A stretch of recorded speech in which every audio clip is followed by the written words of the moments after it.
He broke the silence with 3 simple sentences. This is a lot.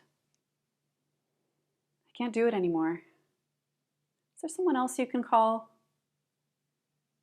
I was 23 years old and he was my new boyfriend. I guess you could say our relationship got off to a bit of a rocky start. I had just been diagnosed with anxiety and depression, and I was getting the help I needed. But I was leaning on him pretty heavily too. All right, full confession. I would call him up to 20 times a day. Not that I had all that much to say, really. It was just this habit that I developed to soften my anxiety. Being with myself was too much. And if he could be with me, even for a moment, I would always feel better.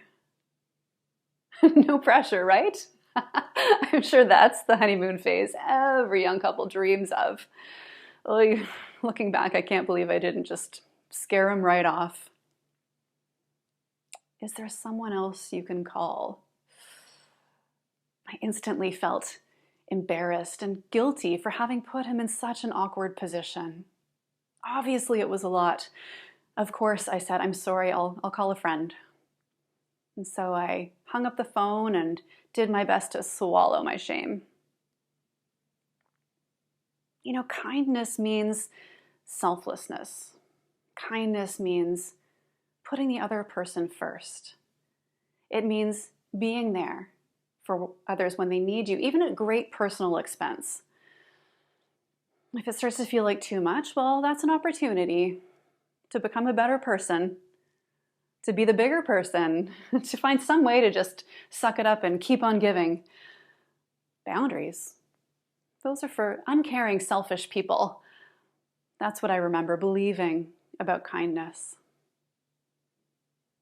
And yet in that moment, everything I thought I knew about kindness and boundaries got turned on its head.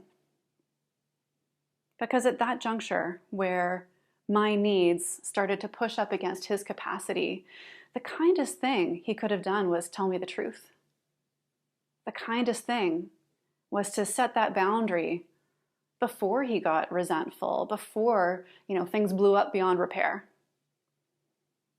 Because we do that in the name of kindness, don't we? We bite our tongue, suck it up, push it down. We dare not ever tell another person when we're at capacity, because kind people have this miraculous, unending well of time and patience and energy for the people they care about.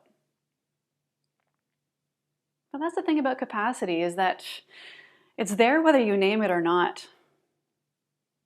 And when you don't name it, well, here's what happens. First, you start to get frustrated, then angry, then resentful, then it builds and it builds and it builds until it all comes out sideways. What a mess. Instead, he chose kindness. He set a boundary and paved the way for more trust, more connection, more authenticity in our relationship.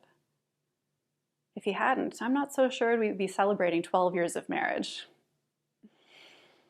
Living through this experience gave me the courage I always needed to be able to set my boundaries with confidence. Because boundaries are a form of kindness.